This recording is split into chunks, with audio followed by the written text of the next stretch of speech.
피폭이 되었지만 일본인들에 비해서 조선인들의 희생이 더 컸습니다. 왜 그럴까요? 원자폭탄이 떨어지고 난 이후 폐허가 된 도시를 청소하는데 조선인들이 동원되었습니다. 사망자들을 실어나르고 부상자들을 실어나르는 이 방사능에 그대로 노출된 일에 조선인들이 동원되었기 때문입니다. 그래서 조선인들이 더 많이 피폭되었던 거죠. 한국의 히로시마라고 불리는 지역이 있습니다. 합천입니다. 1940년대 히로시마에는 한국인을 만나면 고향을 묻지 마라. 어차피 다 합천 사람이니까. 이런 말이 돌 만큼 합천 출신들이 많았습니다. 왜 하필 합천 출신들이 일본에, 그것도 히로시마에 많이 건너갔던 걸까요?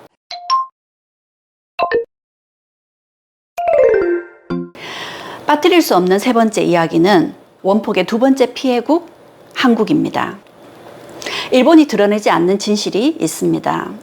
원폭으로 고통받는 일본인들의 피해를 전시하면서 그 슬픔을 추모합니다. 하지만 일본인들은 왜 전쟁이 일어났는지, 왜 원자폭탄이 여기에 떨어졌는지에 대해서는 여전히 말하지 않습니다. 진정한 반성이 없는 추모가 얼마나 의미가 있을까요? 히로시마와 나가사키에 원자폭탄이 떨어졌고 히로시마에서는 약 16만 명이 사망했습니다. 나가사키에서는 7만 명이 넘는 희생자가 나왔죠. 그리고 히로시마에서 조선인 사망자가 3만 명, 나가사키에서는 조선인 희생자가 1만 명. 그 당시 조선은 원자폭탄의 제2의 피해국이었습니다. 그런데 여기서 히로시마와 나가사키의 원자폭탄에 피해를 입은 피폭자들 수, 일본인들의 사망자 숫자는 모두 합해서 23만여 명입니다. 69만 명 중에 23만 명이면 약 3분의 1이 희생된 거죠. 피폭된 사람들 중에 3분의 1이 희생되었습니다. 그런데 조선인은요, 피폭된 사람들 7만 명 중에 4만 명이 희생되었습니다. 반 넘게, 2분의 1 넘게 조선인들이 더 많이 희생된 거죠. 똑같이 피폭이 되었지만 일본인들에 비해서 조선인들의 희생이 더 컸습니다. 왜 그럴까요? 원자폭탄이 떨어지고 난 이후 폐허가 된 도시를 청소하는데 조선인들이 동원되었습니다. 사망자들을 실어나르고 부상자들을 실어나르는 이 방사능에 그대로 노출된 일에 조선인들이 동원되었기 때문입니다. 그래서 조선인들이 더 많이 피폭되었던 거죠. 많은 조선인들이 피폭되었지만 조선인들에 대한 치료는 전무했습니다. 일본인들에 비해 치료에 있어서도 조선인들은 차별받았고 피폭된 조선인들은 그냥 방치되다시피 했습니다. 그래서 이렇게 많은 희생자가 나왔던 거죠. 히로시마 평화공원에는 한국인 원폭 희생자 위령비가 세워져 있습니다. 여기에는 확인된 희생자 2,500여 명의 명단이 들어 있습니다. 사실 이 위령비가 세워진 것은 1970년이었어요. 그런데 일본은 평화공원에 한국인 희생자 위령비를 들여놓지 못하게 했습니다. 그래서 1970년에 세워질 때 이 위령비는 히로시마 평화공원 바깥에 세워져야 했습니다. 그러다 1999년에서야 평화공원 안으로 들여놓을 수 있었던 거죠. 이 위령비에는 색색깔의 종이학과 함께 많은 생수병들이 놓여져 있습니다. 종이학이 놓여진 것은 무엇 때문인지 아시겠죠? 그런데 생수병은 왜 놓여 있을까요? 피폭 이후 고열로 심한 갈증을 느꼈던 사람들이 물을 달라고 호소하면서 죽어갔기 때문입니다. 그래서 곳곳의 조각상에는 이렇게 생수병들이 놓여져 있습니다. 이처럼 히로시마 평화공원 안에 한국인 원폭 희생자 위령비가 세워져 있지만 해마다 8월 6일이 되면 일본의 총리들은 이 평화공원에 참배를 하러 오지만 이곳 조선인 위령비에는 그 누구도 참배를 하지 않았습니다. 그런데 지난 2023년 한일 정상이 함께 한국인 위령비에 참배하는 모습을 보여주었죠. 나가사키에도 한국인 원폭 희생자 위령비가 세워져 있습니다. 그런데 나가사키에 한국인 원폭 희생자 위령비가 세워진 것은 2021년이나 되어서였습니다. 원자폭탄이 떨어지고 무려 76년이나 지나고 나서 위령비가 세워진 거였죠. 이 위령비 뒤편에는 이런 글귀가 새겨져 있습니다. 전례 없는 죽음의 재앙이 이 땅을 덮치고 우리 동포들의 목숨까지도 무자비하게 앗아갔습니다. 활짝 핀 무궁화를 보면서 고향과 가족을 애틋하게 그리워하며 조국 광복을 간절히 염원해왔던 동포들은 얼마나 가슴 떨렸을까요? 다시 고국 땅을 밟으리라는 뜻을 끝내 이루지 못하고 표식 하나 없이 이국 땅에 한 줌의 흙으로 남아 참으로 비통한 마음 금할 길이 없습니다.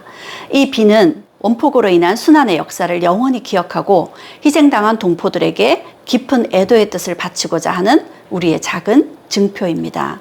영영 들이시어 고이 잠드소서. 이렇게 희생된 사람들은 뒤늦게 위령비가 세워졌습니다. 하지만 살아남은 사람들의 고통은 계속되고 있었습니다.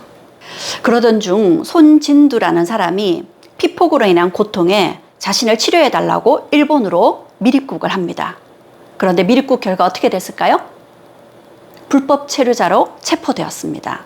그러자 그는 1972년 일본에 거주하지 않는 사람도 피폭자라면 일본이 치료해줘야 된다라는 소송을 걸었고요. 6년에 걸친 소송 끝에 피폭자가 국내에 거주하는 사람인 이상 불법 입국자라 해도 넓게 구제하는 것이 원폭 의료법의 국가보상 취지에 적합하다라는 판결을 이끌어냈습니다. 그리고 또 이런 일도 있었습니다.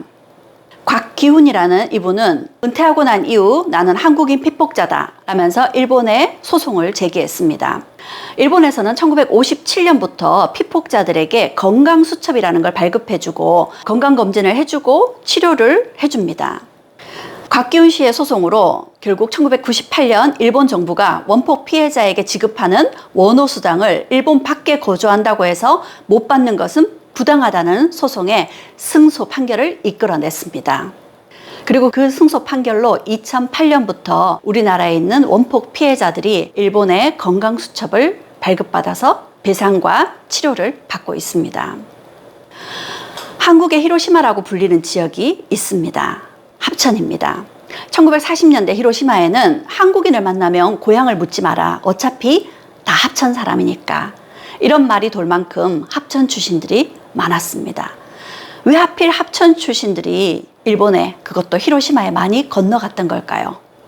지금은 합천에 가면 합천댐이 있습니다. 그 합천댐이 만들어지기 전에는 합천은 70%가 산입니다. 그리고 남은 땅은 대부분이 비가 좀 오면 물에 잠겨버립니다. 농사 지을 수 있는 땅이 거의 없는 거죠. 합천 사람들은 농사 지을 수 있는 땅이 없어서 늘 힘든 삶을 살아야 됐습니다. 그러던 중 태평양 전쟁 말기 히로시마에 많은 군수공장이 들어서고 많은 노동력이 필요했습니다. 합천 사람들이 먹고 살기 위해서 히로시마로 건너갔고 히로시마에 정착한 사람들이 고향에 있는 많은 합천 사람들을 데리고 갔던 거죠. 그래서 합천은 한국의 히로시마라고 불리고 히로시마에서 피폭된 사람들이 해방 이후 국내로 들어오면서 고향인 합천에 머물게 된 거죠. 그래서 합천에는 그 어느 지역보다 많은 피폭자들이 있습니다. 며칠 전 합천을 다녀왔습니다. 합천에는 원폭 희생자 위령각이 세워져 있고 여기에는 1136명의 위패가 모셔져 있습니다. 가서 직접 찍어온 사진입니다. 1136분의 위패를 다 사진에 담을 수가 없었습니다. 우리나라는 1991년에서야 원폭 피해자 실태조사가 이루어졌습니다. 전체 피폭자 46만여 명 중 40.9%가 1945년 그해에 사망했습니다. 한국의 피폭자의 92%는 히로시마에서 피폭된 사람들입니다. 피폭된 사람들의 대다수는 광산이나 공장 등 노동 종사자들이었습니다. 그리고 학생이나 어린 아이들도 많았습니다. 강제징용된 사람들이나 혹은 친지와 가족들을 따라 이주해 간 사람들이 대다수였죠.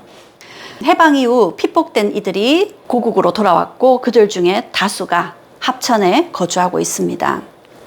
합천에는 1966년에 원폭 피해자 복지회관이 마련되어 있고요. 여기에서 1세대 피폭자들이 치료를 하고 여기에서 주거를 하고 있습니다. 그리고 지난 2017년에야 합천 지역에 원폭 자료관이 만들어져 있습니다. 이 원폭 자료관을 찾았는데 그곳에서 한국 원폭 피해자 협회의 합천 지부장이신 심진태라는 원폭 피해 1세대, 이분이 많은 피폭 자료들과 피폭자들의 증언 그리고 많은 자료들을 보여주시기도 하셨습니다. 한국인 피폭의 문제는 1세대에 그치지 않습니다. 2세대, 3세대까지 원폭의 아픔이 대물림되고 있었습니다. 원폭 피해자 2세 중에 7.3%인 299명이 사망했다고 하는데 그중 절반 이상이 10살도 되기 전에 사망했다고 합니다.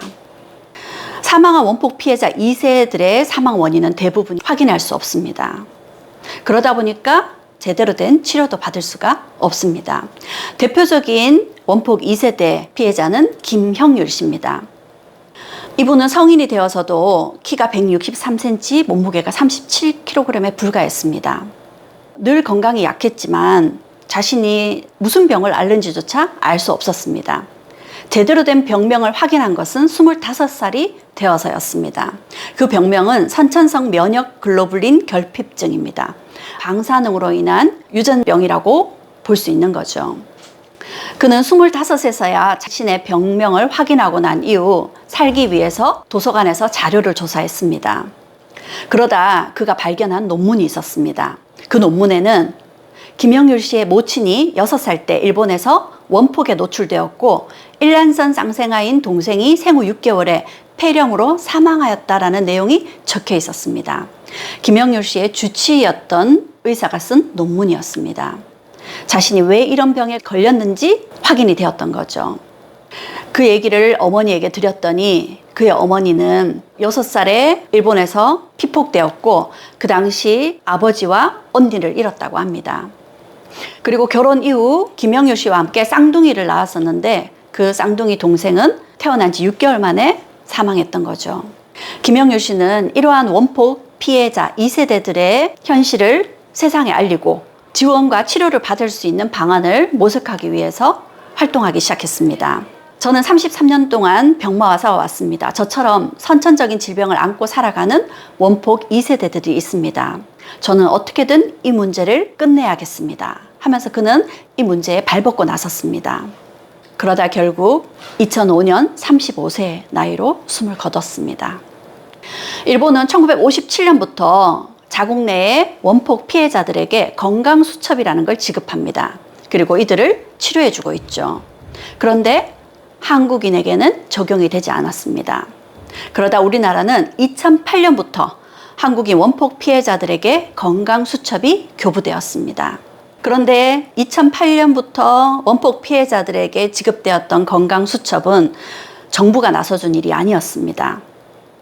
일본에서는 57년부터였지만 우리는 2008년에서야, 그러니까 50년 만에야 이 건강수첩을 교부받았는데 이거는 모두 개개인이 일본을 상대로 소송을 해서 거둔 성과였습니다.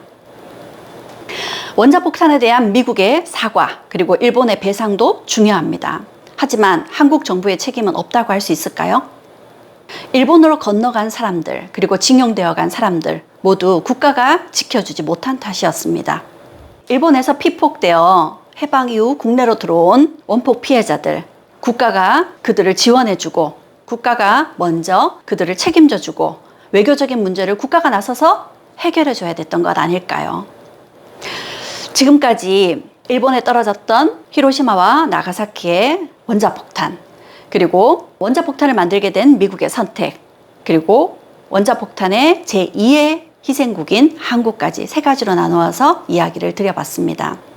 이러한 역사적 사건을 통해서 저는 이런 말씀을 드리고 싶습니다. 어떠한 경우에도 생명을 앗아가는 일은 정당화될 수 없다고요. 감사합니다.